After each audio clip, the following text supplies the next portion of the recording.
My most important diet that has impacted me is my mindset around my diet.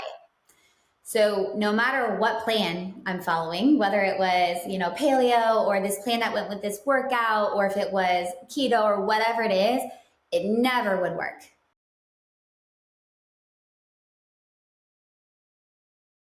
Welcome back to another episode of the Peak Performance Life podcast. Today, I am very excited to have Maggie Berghoff on the line with us. She is a functional medicine nurse practitioner providing the world high-level ways to heal. So her mission is to help people create an environment to thrive, rebalance their bodies, and detoxify their lives in a simplistic and fun way. She discovered this passion after a relentless and frustrating battle with her own health in her 20s.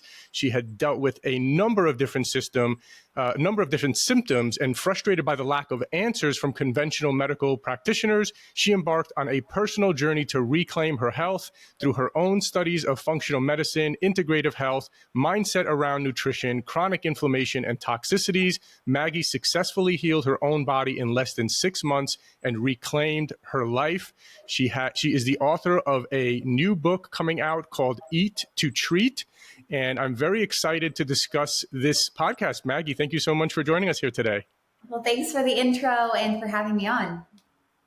Yeah. I know you've worked with a lot of different types of people, from people who are suffering from chronic diseases all the way up to elite performers, athletes, business professionals, CEOs, entrepreneurs, who tend to be very driven and can cause health issues by how driven they are sometimes. So I guess let's start with a little bit of a background. How I know you had your own health journey. Maybe give people kind of the brief story of how you got into the work that you're doing today. Oh gosh. Okay. Yes. So when I was in my young 20s, like you said, I was already on a career path in health and wellness. I knew I was going to be a nurse practitioner, and I ended up obviously being a nurse practitioner. But what I didn't know is that I wanted to really focus on functional medicine, integrative nutrition, lifestyle, mindset, these things, because I did not think that they were actually that important. In fact, I remember I had an aunt who was super into functional medicine and natural healing at the time, and I thought that she was kind of, a little woo-woo for me, right? So I never intended to dive down this path. But what happened is that my hormones and my gut were a mess for years, actually. But I kind of just didn't care as much as I should have. I kind of just let it go under the radar. But soon enough, since I did ignore it for so long, I started getting major symptoms. I'm talking like full body swelling. I would wake up looking like a balloon, like my face would just puff up like crazy. I was breaking out in hives. My skin and my hair just like looked unhealthy. My mood was changing. Instead of being my typical, motivated and high energy person, I was losing that spark of what made me me. And that's when I really kind of took things more seriously. And so I started to go to doctor's appointments, and I would stand there and tell them, how horrible I'm feeling and how I'm falling asleep, even though I slept for 10 hours last night. And I'm so tired. I'm so bloated, even if I eat super healthy. And doctor after doctor after doctor told me that everything's fine. Everything's normal. You're fine. And I looked fine. So I really was dismissed in that model. And so that's what kind of made me angry enough to take things into my own hands and stumble down somehow to finding what functional medicine was. That's really what led the whole thing. I never intended to help other people through this. I was selfishly just trying to heal my own body. But when I did, like you said, heal my body, and I'm kind of dimming it down as not to draw this out too long, but it got serious. I had a mini stroke when I was 24 years old. I was diagnosed with like 10 different serious conditions. And my doctors told me that everything that had happened would be lifelong. And I'd be on not just medications, but even IV therapy for the rest of my life. And so it was pretty serious. And I ended up being able to completely heal, get off of all my medications as if nothing ever happened. And when that happened, I just could not keep that to myself. And that's when I embarked on the path of helping others through healing their body. That's a fascinating story. I love to hear it. I have a very similar story myself. 11 years ago, had so much pain and inflammation in my body and my arms, had to use a voice dictation software for 2 years because I couldn't type. I was in so much pain. And again, went to doctor after doctor after doctor, got several different diagnoses, from everything from carpal tunnel to arthritis to a herniated disc to this to that. Nobody could give an answer, right? But eventually I kind of realized that it was inflammation. Whatever it was inflammation. And finally something clicked that inflammation comes from what I put in my body and other lifestyle factors as well. But yeah, it's a really fascinating story. Can you maybe give people a real quick, a brief background of because you studied first under kind of traditional medicine as a nurse practitioner, and then you went to functional medicine. And I think a lot of people have heard this term, but maybe they don't really know the difference. Can you explain real quick the difference between those two? Yes, the difference that I initially was attracted to was kind of explained to me like this. If you go into a doctor's office and they determine that your thyroid is wrong, they're going to give you a thyroid medication to help that. If you go in with pain, they're going to give you a pain medication. If you go in with bloating, they're going to give you a bloating pill, right? In functional medicine, if you go in with a thyroid issue, your functional medicine practitioner, doctor, coach, whatever, they're going to say, why is your thyroid not acting right? What's going on? What's causing this? And find out what's actually causing it and fix that. To your point, a lot of it is due to inflammation, which I talk a lot about. Like that's kind of the core of our messaging and what we do here. Same thing with pain. They're not just going to give you a pain medication to take for the rest of your life. They're going to say, why the heck is a 30-some-year-old kid waking up every day in pain? Let's figure this out. Let's address the root causes and actually rewire and fix the body. That's the difference between functional medicine and traditional medicine. Yeah, beautifully said. And this is why I resonate so much with people that are, teaching and involved in functional medicine, because really that should be the question. Not just treating the symptom and saying you're going to be on medication for life, but what is the root cause of the issue? And I think many people can get down to the root cause of the issue. So maybe let's kind of transition a little bit into that. So a lot of people listening right now might be feeling a lack of energy. They might be dealing with kind of a nagging, ongoing chronic pain in some part of their body. They're just not having that kind of zest for life and waking up with energy and being able to do the things that they want to do and achieve in their life. What kind of where should someone like that start, and what kind of advice would you give? For most people, I think that starting with specialty functional medicine lab tests is very important. The reason is that usually you've been to doctor's offices, like you and I both share that story. We have been to the offices, we have gotten the testing, we've done the scans, the scopes, etc. But there are specialty tests out there that test different things that can show you black and white what's going on in your body, literally like a manual for your body and what to do next. And I think although not absolutely necessary, you don't need to do this to make major changes in your life to reduce inflammation and start to heal.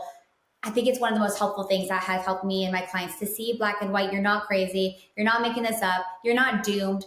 Look, you've got crazy high heavy metal toxicity, or look, you've got this, 2 parasites that are wrecking your gut, or, oh my gosh, look at all these intolerances you have, or you're not breaking down your food. So it's helpful to see black and white, maybe what's going on in your specific body, so you have something to chase. I remember back when I was going through my severe health problems, I remember crossing my fingers and hoping to God that they would find cancer or just find something, because I just wanted them to find the reason why so I could fix it. There's nothing more frustrating than feeling like crap and doing the right things. Like you're maybe even trying to eat healthier or whatever it is and still not seeing results. There's nothing more frustrating. So for me, I wanted to find answers, and I found that through functional medicine lab testing so that I knew what I could start to target. I think that's a very great first step for many people. Yeah, I can agree with that as well. How frustrating it is. I remember staying up late at night, searching Amazon, buying every pain relief device or cream or, solution that I could find. And until I finally realized that, okay, wait a minute, inflammation, again, having some topical solution or pain relief device, all this kind of stuff, that's just kind of like a Band-Aid. That's not getting to the root cause of the problem. So I really love the functional lab testing. So what is different between a functional lab test? I know you mentioned a couple of things, heavy metals and parasites, which I'm also curious to learn maybe what are some of the tests. I didn't actually realize that you could specifically test for parasites. Can you actually test for parasites? Is there a test for that? Yeah, it's harder to detect than, say, your bacterial levels of good versus bad bacteria, but there are stool exams that can detect parasites, and it's pretty cool. I think that in my career of all the tests that I've done, it's less. There are less people who have a tested positive parasite, and I don't think that all of them would have maybe shown, because it is hard to test that, but they do show on certain stool exams. So yeah, things like that, heavy metal toxicity, nutrient imbalances. For example, when you go to your normal doctor, they're typically, maybe they check like for a vitamin B or D, but the nutrient imbalances that we test for are all nutrients: magnesium, zinc, selenium, all of the B spectrums. So you know exactly, when you're looking at all of your nutrient imbalances, what you need to boost. If your nutrients are flat in the tank, your cells can't function. You can't combat toxins coming in your body. You can't reduce the inflammation that you're struggling with. It's going to be so hard to heal. So even something so simple as that is being like, oh my gosh, look what my magnesium level is. Let's boost it. And then maybe having, a game plan to boost that level, and then retesting maybe 4 months down the road or something. And you can see, oh my gosh, I'm achieving this. I am getting better. My body is being helped. And of course, you'll see that through your symptom improvement as well. Yeah, I absolutely am a big fan of that as well. And even people that are just taking supplements, right? A lot of people I highly recommend. People are like, oh, so which supplement should I take? I'm like, well, you might want to get a blood test first and see what you're deficient in. That would be the best place to start. So I really like that. Now, with heavy metals, is that something that's more common that you see? Yeah. I mean, I see a wide variety. Everybody's reason for why they're sick could be a different reason. Even if they have the same symptom, like they're both bloated, one person could be bloated because heavy metals, the other person, maybe it's because of a gut bacterial imbalance, whatever it is. So there really are, though, we see a lot of heavy metal toxicity in clients. And, the counter argument is like, well, our bodies know how to detox heavy metals. That's why we have a liver. True. But for many people, your liver is not acting fully. Your body is under attack right now and can't do its job right. And so it's kind of twofold for that example with heavy metals. We need to ask ourselves, where are these heavy metals coming from? Number one, so we can get rid of the source. There's a lot of things we can talk about, like the tips for how to do that, but like get rid of the source of the heavy metals. And number two, we need to help our body detoxify by making sure that our gut is working, so that when we help our liver work better, our gut has somewhere to to function fully, to get rid of toxins. And number three, we need to fix the damage that's done. The damage is already done. We need to fix the body so we can rebalance. So, that's a great example of, you could have a traditional medicine lab test and it shows abnormals, but that test won't show you why you have abnormals. Then you might want to get a functional medicine test and boom, aluminum toxicity. So where's it coming from, how to get rid of it, and how to make sure your body is healed from the damage that has been done. Yeah. Yeah. So yeah, what are some practical tips for people who want to, everyone should want to reduce heavy metals in their body, right? Even if our body can detoxify, there's only so much, right? If you keep overloading it with heavy metals, it's not a good recipe there. So what are some of the things that people could do, maybe some practical tips with regards to heavy metals? And then after that, just want to make sure I remember to ask you about detoxifying, because detoxifying is a word that you hear thrown around a lot. It's like a lot of supplements are like detox or detox cleanse, detoxify. So I'd be curious to hear what your definition is of detoxify, but let's start maybe with the heavy metal tips for people, just practical tips. True. Okay, sounds great. So with heavy metals, practical tips is number one, clean up your environment, where you live every single day. That's the first thing I like to target. So you want to think of the obviouses, like if you are eating out of canned food, first of all, make sure it's BPA free food, but then also try to avoid that and eat like actual whole fruits, veggies, meats, etc., versus in a can. And if you do eat in a can, don't store that can in the refrigerator. A lot of people will do that. They'll open it, eat some of it, but then put it back in the fridge for the rest of it. Don't do that. Pour it into a glass container to store in the refrigerator. So there's one for the actual the metal component of that. Another thing is cleaning up the products that you use on your skin. Unfortunately, a lot of the products, lotions, skincare, makeup, are toxic, and they have chemicals and heavy metals and endocrine disruptors that are going to disrupt your hormone levels. And so by cleaning up those things, meaning getting rid of the traditional standard version that you've been using and switching to a non-toxic clean product, immediately you'll reduce your exposure to toxicities. The last thing I would say is cleaning up your air and your water in your home. Make sure that your air is being filtered. Make sure that your water is being filtered so that when you're drinking your water or showering or bathing and when you're breathing in your home, you have less toxins that your body is bombarded with. Yeah. Any recommendations for water filters that you like? Yeah, we love Home Master and Aquasana are some two standard brands, both of which I've personally used in our whole house as well as under our sink for our direct drinking water. And so we love those companies, super high quality. We opt for reverse osmosis, remineralized. So we're at reverse osmosis will clean up your water, but it also takes away the good parts. And so remineralized adds the water, the minerals back into the water. So you've got clean water, it has the minerals back into it. And then we actually have a structure device as well that we have for the main drinking water. And that structures your water, which is said to provide a higher hydration due to the molecular makeup of the water that you're drinking. Is that like through a copper thing? Yeah, basically there are lots of different types of devices. Some sit on your countertop. Ours actually hooks into our water filtration system, and it goes through, it is kind of like a tin copper, and then inside of it, it has different geometric shapes and different types of technology that will structure the water that comes out of your faucet. It's super cool. And then you don't have to, all these things are great because you don't have to think about being healthier because you wake up and your home is already healthier. You're already drinking better water, already breathing better air, and the things that you're putting on your body and on your skin, it's already better. So you're already reducing inflammation, which is healing your body without thinking too much about it. Yeah, absolutely. I bought one of those as well. I mean, for years I was using reverse osmosis, and then a couple of years ago, someone's like, yeah, you realize it's it's cleaning all the bad stuff, but it's stripping all the minerals too. And I'm like, oh, wow. So it's like, yeah, a lot of people, that's a really good point to reverse osmosis is great for your home, but also needs a remineralization process after that. And if you can get the structuring water with the copper thing that I got as well, that's even better. That's a plus.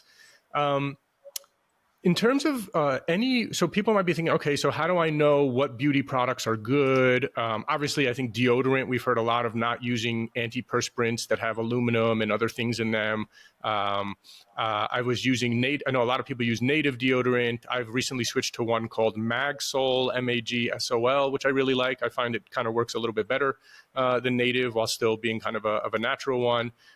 Any recommendations or tips there in terms of maybe there's a site, or maybe on your site you have recommendations somewhere, because people, I think it's a big thing, right? Even my daughters, I'm cringing all the time when they're spraying themselves with all these phthalates and stuff like that. I got to pick and choose my battles. I can't win every battle. So, but yeah, that one I cringe on. And then, just in general, people probably thinking and wondering, okay, well, how do I know? Is this one good? Is that one good? They all claim pure and this and that. What's good? It is tricky. We do have a list. I have a huge product recommendation list at eattotreat.com. There's like a resources tab, and it's free. It's just all of my tried and true products that I personally love, because trust me, I have done so much research into this. I will say also though, if you want like a quick thing, one of my favorite deodorants is a brand called Primally Pure. They're a great brand that you could trust. But for a lot of things, you have to trial and error. So use my guide as a starting point. But if you don't like the product, don't just diss all natural products and, just not make the change, because there's personal preference to finding your go-to products of anything. And so it took a lot of time and money for me to kind of trial the products that I knew were healthier, but didn't quite like that one. Let me try this one. Kind of, but not really. Let me try this one. It took some time for that, but absolutely worth it. So now, of course, I just have my go-to brands that I cycle through and adore.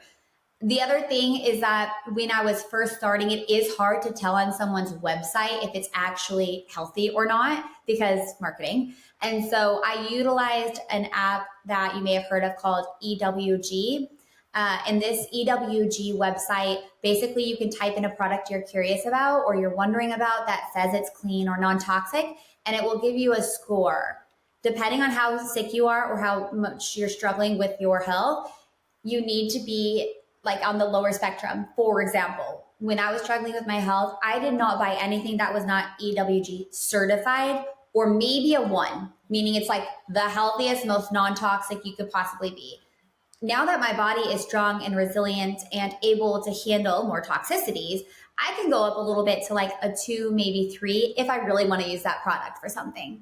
So it depends on where you are in your health journey for a little bit how strict that you want to be with that. But EWG is the website for that. I also have a huge product recommendation list and trial and error it until you find your go-to favorites. That's a great recommendation. Really great, really practical for people listening now. I hope everyone took a note right there and is running it through that website going forward. One more thing before we move on to detox, because this is a pet peeve of mine. People wrapping food in tinfoil and even worse, cooking in tinfoil. Am I crazy or is that crazy? No, so I grew up like that as well. And when I went on this journey, I went hardcore. I'm kind of like, if I'm going to do something, I'm going to do it. So I went super non-toxic. And so we just never use tinfoil. We don't use any of that anymore at all. Everything that we use is just like if we're heating something up or cooking something, it's in also a non-toxic container. So I threw away all of our plastic, Tupperware container storages and replaced it with glass, which is like one easy good step. And those glass containers last for forever. The plastic ones get gross and old anyways, and they're dirty. It looks aesthetically better. It's so much better. So for one, glass, and just heat your products in that. There are also, we do ceramic, cast iron, but yeah, no, the tinfoil, aluminum, we don't use. I don't remember the last time I even used that item in my house. We just kind of forgot about it. I know. I'm cringing so hard when I see people like cooking a baked potato or cooking something that's like completely wrapped in a tinfoil and you're heating it up on top of that. I'm like, no, don't do it. It drives me crazy. All right. So detoxify. There's a lot of talk about detoxifying, detox cleanses, this, that. What does it mean to you, and what is truly, how do you truly detoxify? I am big on simplicity, moving the needle the most in your health. So for me, I focus most on everyday detoxification. And it's not like this huge detox and you're doing a water fast for 5 days and like all this and taking all these supplements. For me, I really focus on each day, focusing on number one, nourishing your body with like real food so that you're not receiving toxins and the skincare that you're putting on or the sprays or whatever it is. So don't receive toxins, because that's a part of detoxing, is getting rid of the toxins that you're receiving and exposing yourself to. And then number two, helping your body to detoxify every single day in more gentle but yet super effective ways. So for some of my favorites could be dry brushing. I love dry brushing. It could be infrared sauna, also a massive fan of infrared sauna. It could be red light therapy. It could be, some lemon water, apple cider vinegar water. It could be just a variety of these tools and strategies that are detoxing your body every single day and helping your body be a better detoxer. It's not like forcing it to get rid of the toxins.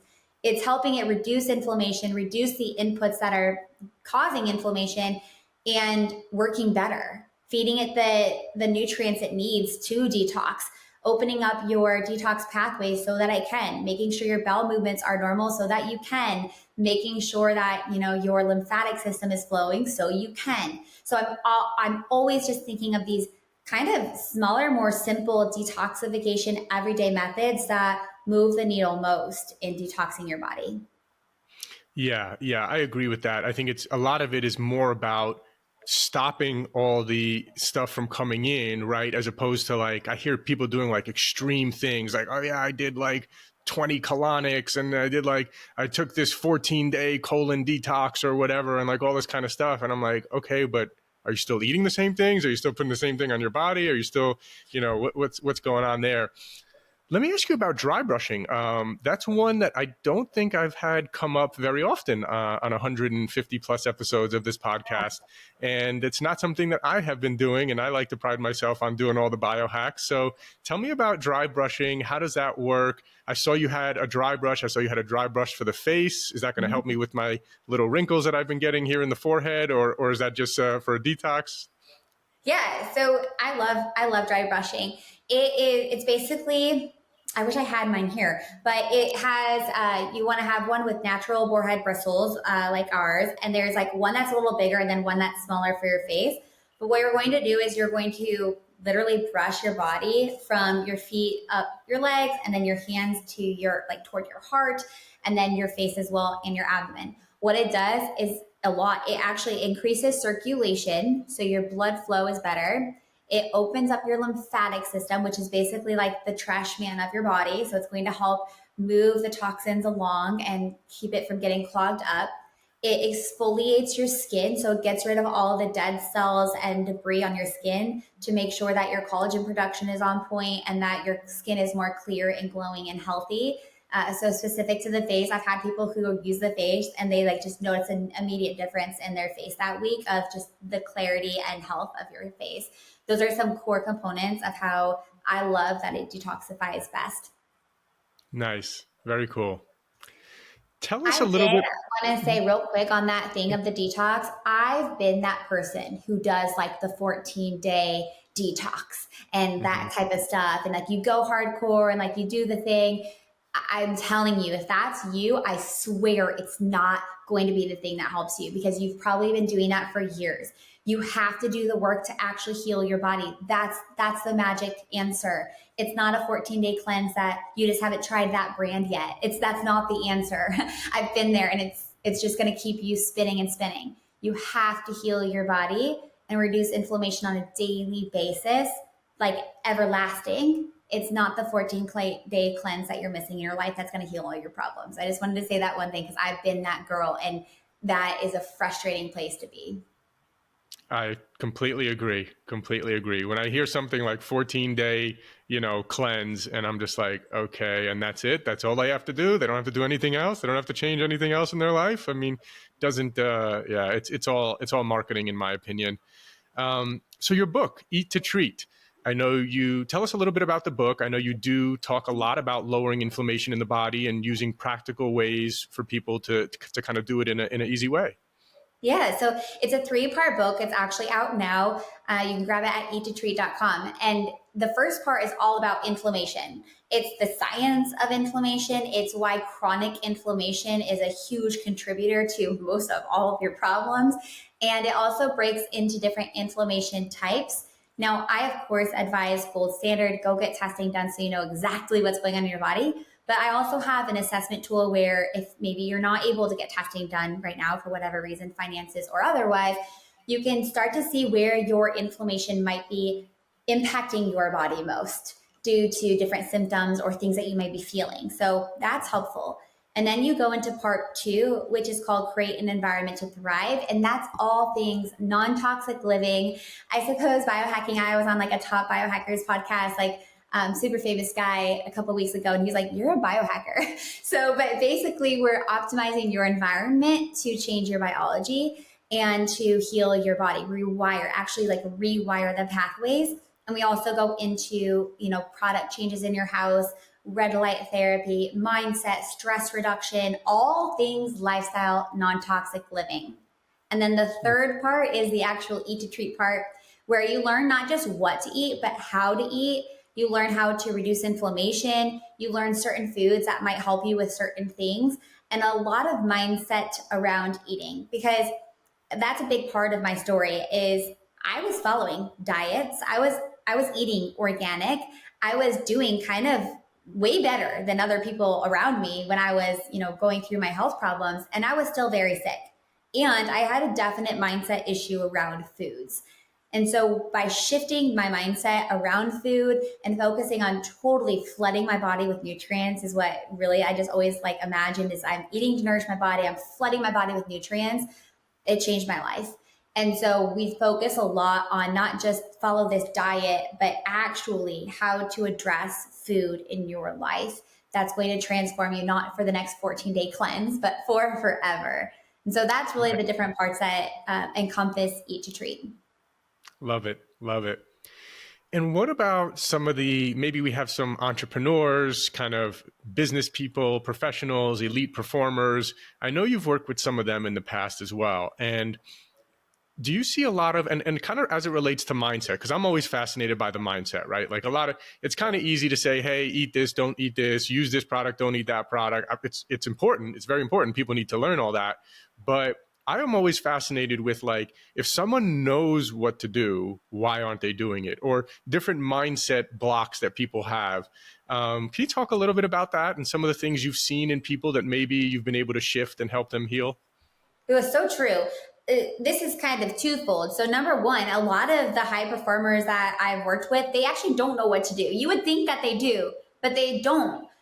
Or maybe they're following advice that a buddy did or that they saw online, but it's the wrong advice. And so oftentimes they actually might think that they're doing the right thing, but they're not, which is even more frustrating because maybe you've got this perfect routine and you're doing all these things that you think are the right things to do, but actually you're hurting yourself, like you're doing the wrong things. But then also to the point of, you have to do it. I remember I had a client, she had a private chef. And so the chef was making the exact right foods for her lab testing and her imbalances and her goals, the exact thing, every snack, every meal, everything. She just didn't eat it, even though it was like perfectly in her fridge ready. So at a certain point, like you have to take accountability for yourself. Do you want to heal or not? Do you want to feel better or not? And that's like a main part of it. Do you want to heal or not? Because maybe you could heal, but you're not willing to make the changes that are required for that. You're going to become a different human in your growth of healing your body. And sometimes that's scary for people and uncomfortable. And so obviously working with someone to help you through that as you grow. But also I found that putting habit stacking together and changing people's routines was really helpful. Oftentimes when I would have a private client who was struggling with that, we literally looked at their day. Okay, when do you have meetings? When do you do this? When do you do this? And restructure their daily routine, even though that you wouldn't think has anything to do with functional medicine, but it does. So we restructured their daily routine to fit in their wellness tools so that I can make sure that at least they're doing the little everyday detox things that I'm talking about, or at least they're ridding of all the toxins coming in so that we're reducing inflammation, so that without really having to think too much about it or without having to be perfect in all the areas, their body's still healing. Because if we can set them up for success and help our body heal itself, the actual human doesn't always have to do all the things that you may want to do in a perfect day or in an ideal day. So yeah, it definitely comes down to you. Like you have to want this. Do you want to heal or not? Because there's a way you can do it. Even if you've tried in the past, even if you've done a million different diets and supplements, etc., like you can't give up. You're either going to get through this and make it happen, or that's just going to be your story. And of course, I hope that you choose the option of getting through this and making it happen. Yeah, I resonate with that so much. And it's like so many people on this podcast are like you and I, where we had a painful situation where we're like made a decision like never again. That's never happened. I'm never doing that again. And so we make a change. I think where a lot of people are at, unfortunately, might be like they're low energy, they're maybe 20, 30 pounds overweight, they have some, imbalances, or they're not feeling good. They know they're not feeling their best, but they're still getting by. They're still getting by. And so they deal with it. And, and then the problem is when you live a lifestyle like that for 30, 40 years, then it's really hurting your longevity and things like that down the road. So it's something where I can't say this enough. I say it all the time, but if you're struggling, if you haven't made the changes you want, if you're not feeling as good as you know you can, then working with someone who can guide you and hold you accountable and give you that support you need and get you on the right track is just so important. I cannot stress that enough. And you have no idea how good your life could get if you do. Because it might be fine right now, but I can't tell you how many people I've worked with in that situation who are like, it's kind of fine or whatever. But when we implement stuff, I mean, even just like 3 months later, they're a different human. They have new ambitions and goals. They have this different energy around them. They are a better parent. They feel excitement about, their job, or they're doing better. So they just got a promotion. I mean, you have no idea what could happen. I can tell you 100%, I would never have started my own business if I hadn't healed my body. I didn't even have that goal. I didn't grow up wanting to do this. I grew up wanting to be a nurse practitioner and to be a mom. That goal wasn't even reachable for me because I was dealing with bloating and kind of like feeling so. I was dealing with like that stuff. But once that was all gone and I'm feeling amazing and like everything is just transformed in my life, you just have no idea what's next for you. So why don't you give it a shot and see? Give it 6 months chunk. Seriously, get serious about your health, make changes, and see what could happen in your life, because I bet you'll be totally transformed. Yeah, I 100% agree with that. So I like to ask guests on this show, what do you eat in a day, in like a typical day? We haven't really talked about your diet, and obviously there's a lot of different advice out there. Vegans think vegan is the best diet. Carnivores think carnivore is the best diet.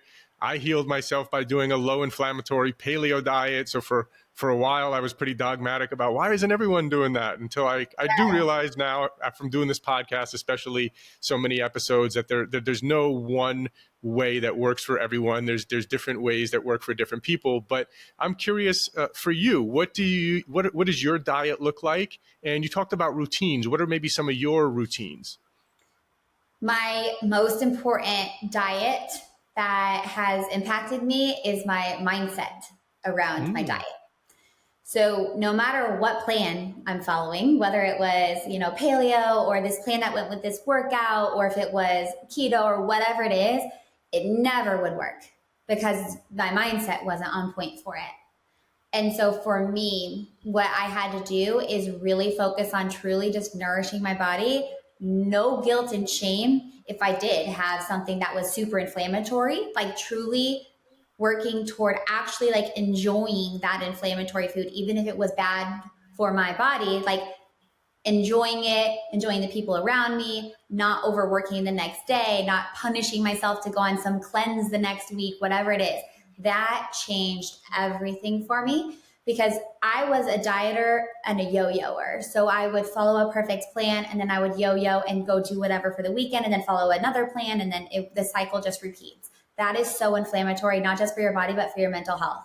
So first and foremost, mindset changed my life around nutrition. The second thing is I don't follow a set plan. When I was going through my healing, I think the most thing that identified with me that helped me the most was autoimmune paleo. So I think that that's kind of the one that I identified with most, that I really probably did follow, is an AIP diet. Now I simply just eat foods that I know are going to help me feel good. I don't want to feel like crap. I'm not going to eat foods that are going to make me feel like crap. I don't want that for myself. I don't want to feel like that. So I genuinely desire the healthier option, and I crave it. When you heal your body and your body is on point and your labs are normal and all that kind of stuff, you crave the healthier options. It's crazy. And so I crave the healthier options for foods. It's actually not challenging whatsoever for me now. And I don't want those other foods because I know how good it feels to nourish my body through. But there's no set diet. It's anti-inflammatory. I do eat organic for the most part. I eat gluten and dairy free for the most part. I feel best when I don't eat grains as well. So not just gluten, but grains. Like I definitely feel best when I have a lower grain intake. But I literally just had rice last night with our dinner, and it's fine. I'm not like, that's not going to make or break me. So it really is just all about mindset for me. Anti-inflammatory eating. I do not eat processed, like ultra processed food that's going to hurt my body. I try to avoid that at all costs. And if I do eat it, it's because I consciously chose to, and I am like happy about it. I'm not regretting it the next day. Yeah. Yeah. You said something real quick in passing. I think it's AIDP paleo. Is that what it's called? Oh yeah. Um, AIP, so autoimmune paleo. It's yeah. basically paleo with a few extra additions of what to remove, such as eggplant and nightshades that are specific to people who struggle with autoimmunity, since that was a part of what I was struggling with.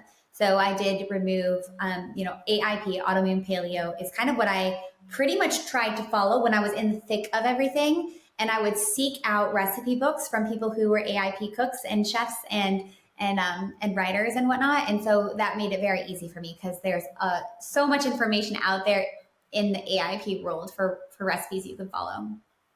Yeah, yeah. There's a lot of information out there if people have autoimmune, and I do know someone else as well. It's why I'd only heard that a couple of times, the AIP, but I remember someone who basically said, "Yeah, I follow AIP, and it changed my life, reversed my autoimmune, whatever it is." So I think, like you said, the key is really lowering inflammation in the body. I've always said that to me, health is all about lowering inflammation in the body. Every major disease stems from inflammation.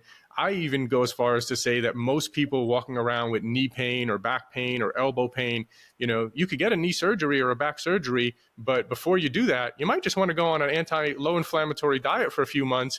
And we had someone recently on the podcast who said, yeah, I would put people before surgery, I would say, hey, try this for a few months, and they would do it. And they'd say, hey, I don't think I need surgery anymore. So it's really, really an important thing to really think about lowering inflammation in the body. And so I'm very aware of foods that could potentially cause inflammation for me. I do, for the most part, try to avoid nightshades. I might have a little tomato in my salad every once in a while, but certainly when they give me a salad full of tomatoes, I'm removing probably 80-90% of them and just keeping one maybe for the taste or something like that. And I'm in a good place now as well. I feel like you, where I'm in a bit better place now than I was. If I was in a really bad place, I might be more strict about nightshades and grains and things like that as well. Yeah. Really is What powerful. about? We've had clients cancel surgeries as well. Like they just don't need it anymore, which is just, and I've also partnered with a GI doc who does a lot of surgeries. And he partnered with us to send us clientele because he would be frustrated doing surgery and then the client still coming with complaints. So likewise, you might get the surgery, but it might not actually help you. Like you have to address the reason why you have the pain or the complication in the first place. Yeah, yeah, exactly. Kind of circling back, I know we got to wrap up soon, but circling back to mindset, what are some of the biggest mindset problems or issues that you've seen people face? What is it like specifically? What are some of these blocks or mindset things that people have a hard time maybe turning around? Related to inflammation, calorie counting, and macro counting. And I used to even do this. When I was first seeing like my early clients, I had them calorie count and macro count based on their lab testing for what was best for them and their goals. But I just found that more times than not, it hurts our progress. So instead of doing that and that being the focus, for people who are struggling with inflammation, I just want the focus to be like, love your body silly with good food that nourishes it. And don't eat the foods that are causing you inflammation. So that's one mindset shift of it doesn't matter what the calorie is. It doesn't matter what the macro makeup is. What matters is that it's an anti-inflammatory food that's going to heal your body. And if you get as much of that as possible in your body's naturally going to heal. And this is how I've had clients like lose weight, heal their body, reverse, get off of medications. It's that shift. It's not from calorie counting and tracking everything. It's from anti-inflammatory foods coming in so that you're actually nourishing your body and that your body's able to heal. And that's kind of even, one of the focus points that we do, a big mindset shift is not even thinking about what you need to remove. It's not a diet that you need to don't eat these foods. A lot of it for many is, okay, you need to add a lot more nutrients in your body. And then by, nature, that kind of pushes out the bad stuff as well. So that's one thing. The second thing of a mindset shift is if you just think about eating real food, just eat real food, fruits, veggies, meats, fish, nuts, seeds, oils, whatever, eat real food. That's automatically going to eliminate so much of the packaged food that has the toxicities that's causing inflammation. So that's one. And then a lot of other things that could be, I mean, there's just so much we could talk about. It's actually like sitting down and enjoying your meals. It's instead of eating the same thing every day, like the same breakfast, lunch, and dinner for the last 5 years of your life, switch it up, because that can cause food intolerance. And also it causes an imbalance in your gut flora. So you need a variety to have a healthy body. Those are some examples of some mindset shifts that could happen. And I already said about like the guilt, shame, worry. I never forget one of our guy clients apologized to me. He apologized because he had eaten like a piece of pie at Thanksgiving that his aunt made, and it had ice cream on top or whatever. And I was like, dude, do not apologize for, like, he was like apologizing for this. So, don't like that. The mindset of the guilt, that is so much more toxic than the pie, really. And so shifting that mindset around that and opting to choose the healthier foods because it nourishes your body and you care about yourself, but not stressing so much over the piece of pie that you ate. Yeah, that's great feedback. And also, I agree with you. Like when you eat nourishing food, again, I'm the same way. I never count calories. I just focus on eating foods that nourish me, and I prioritize protein because protein is very satiating. And so if I get enough protein, so I don't need to count calories. And I actually feel like I eat kind of a lot, but I don't gain weight because I feel satiated. I feel nourished. I feel good.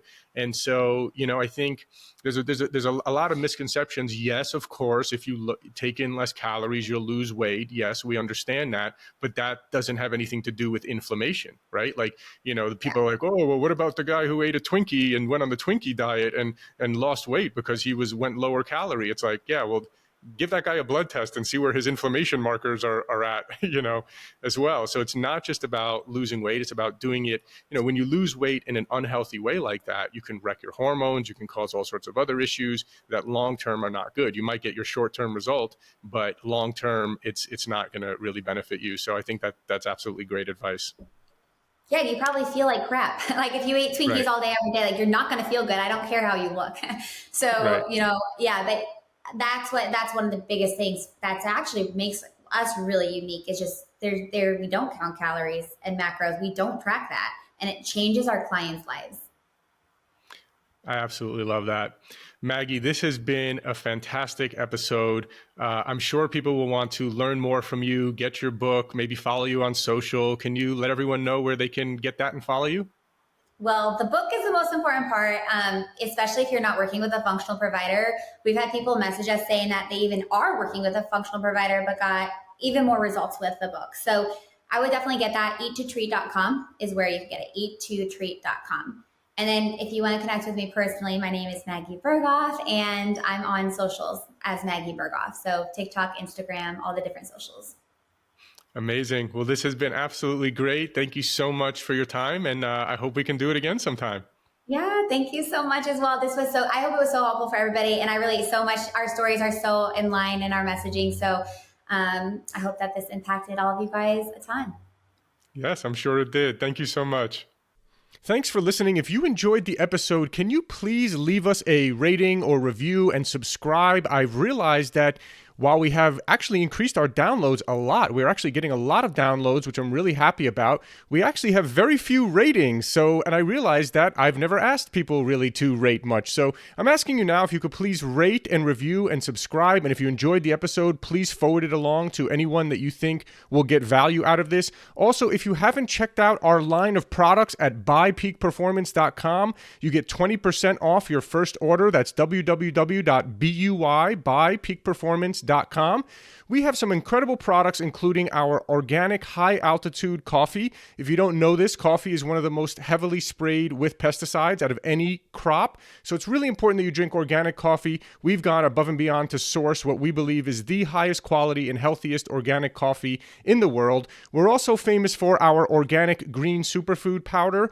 You can get 20% off of that as well at buypeakperformance.com. We also have an organic vegan and paleo plant protein. See, most of the vegan proteins out there are using brown rice protein, which is really not a good source of protein, and it's also a grain. And if you're paleo, you know that grains tend to cause inflammation in some cases for some people. And so we wanted to make one that was paleo friendly and vegan and organic. We made an amazing amino acid profile, so it's really one of the best plant proteins for muscle building. So you can check out Peak Performance Organic Plant Protein. You can find that on our website. Of course, all our products are on Amazon as well. So thanks again. And again, please, if you enjoyed the episode, please forward it along to someone who you feel can get value out of it. And please leave us a rating, review, and subscribe. Thank you.